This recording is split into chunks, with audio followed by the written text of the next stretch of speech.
Hey guys, it's Zach from Say What Zach here. All the games are over for the night. NHL, American Hockey League, so review for time for Sunday, January 19th.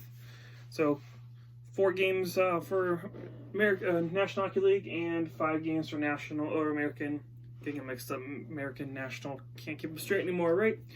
Anyways, go ahead and jump right into this game because there's some big games and a couple milestones hit today.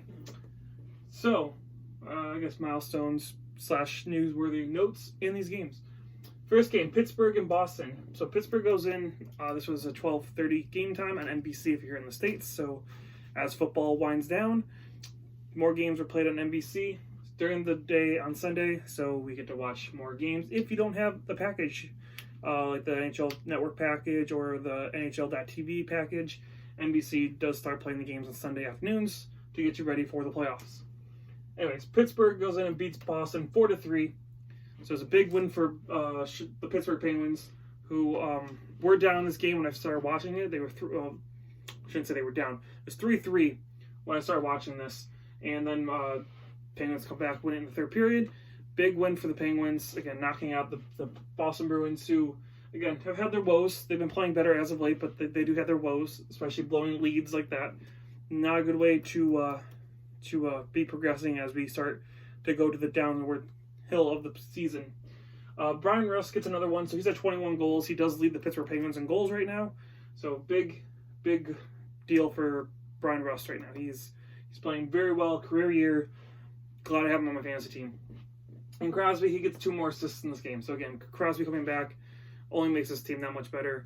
This team is very deadly looking right now. They are very close to the Capitals. They are with striking distance. So the Capitals better start watching their backs because Penguins are coming and Crosby has looked better. Matt Murray's starting to pick up this game. This team is definitely going to be a dangerous team come playoff time. Or now even if you're just trying to move up the rankings. You're playing Pittsburgh, you got to play your heart out to get that win. Next game, Carolina and New York Islanders. Both these teams trying to stay relevant in the playoffs. One of them was outside the playoffs when we started today. One of them is barely hanging on to that third spot. Carolina goes in and wins 2-1 in a shootout. So you can tell again, when it goes to a shootout, only 1 goal out in each goalie. It was a close fought game by 2 teams, again, looking for those points, desperately wanting those points, and against each other in the same division. You don't want to give up a point if you don't have to. Carolina would have liked to probably finish this in regulation, but shootout, they'll take it.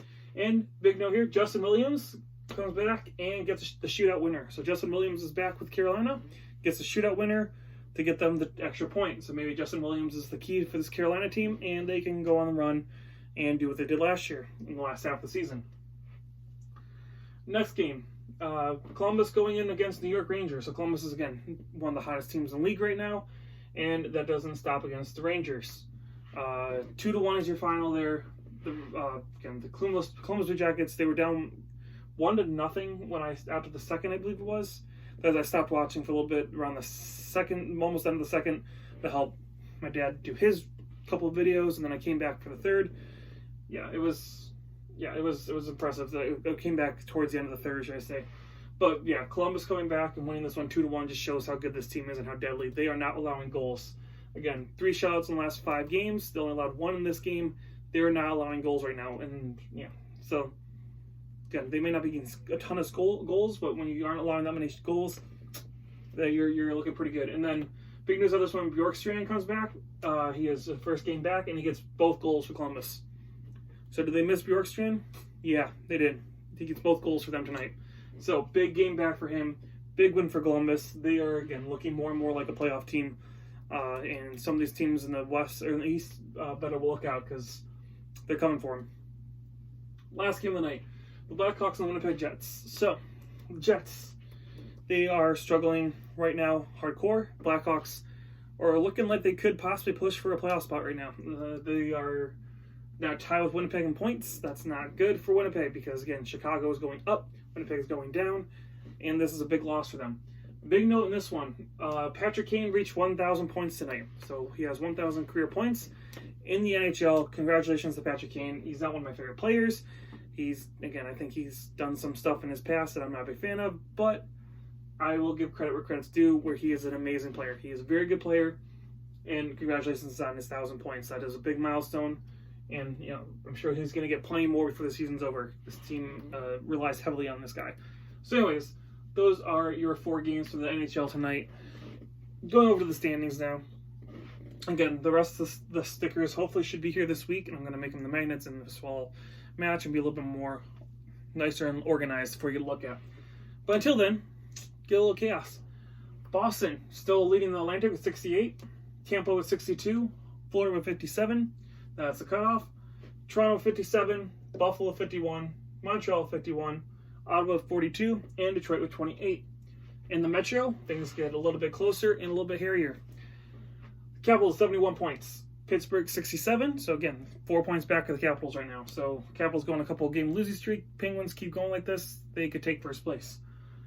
Islanders are 61. Eking out 8 point, good things they did because Columbus has 60 points, so they are 1 point now back of the New York Islanders for third in the division. Yeah, and only 7 points back of the Pittsburgh Penguins. So yeah, this team, yeah, is looking like they could definitely push for a top 2 position in this division, which is amazing. I would never have guessed that at the beginning of the year for Columbus. Carolina's at 59 points, and those are the 2 wild cards, Columbus and Carolina. So next is outside the playoff picture now. Philadelphia 58, New York Rangers at 50, and the Devils at 41. So the Philadelphia Flyers do drop out of a playoff spot with Columbus and Carolina both winning. Over in your Western Conference, St. Louis is 68, Colorado 60, 58 for Dallas, 54 for Winnipeg, 54 for Chicago. Again, they are tied. That is not looking good. So if Chicago comes back and wins the next game, Winnipeg loses, Chicago will overtake them. And looking like they could possibly push for a playoff spot. Because, again, that would put them at 56 points. Some of these teams are idle for a little bit.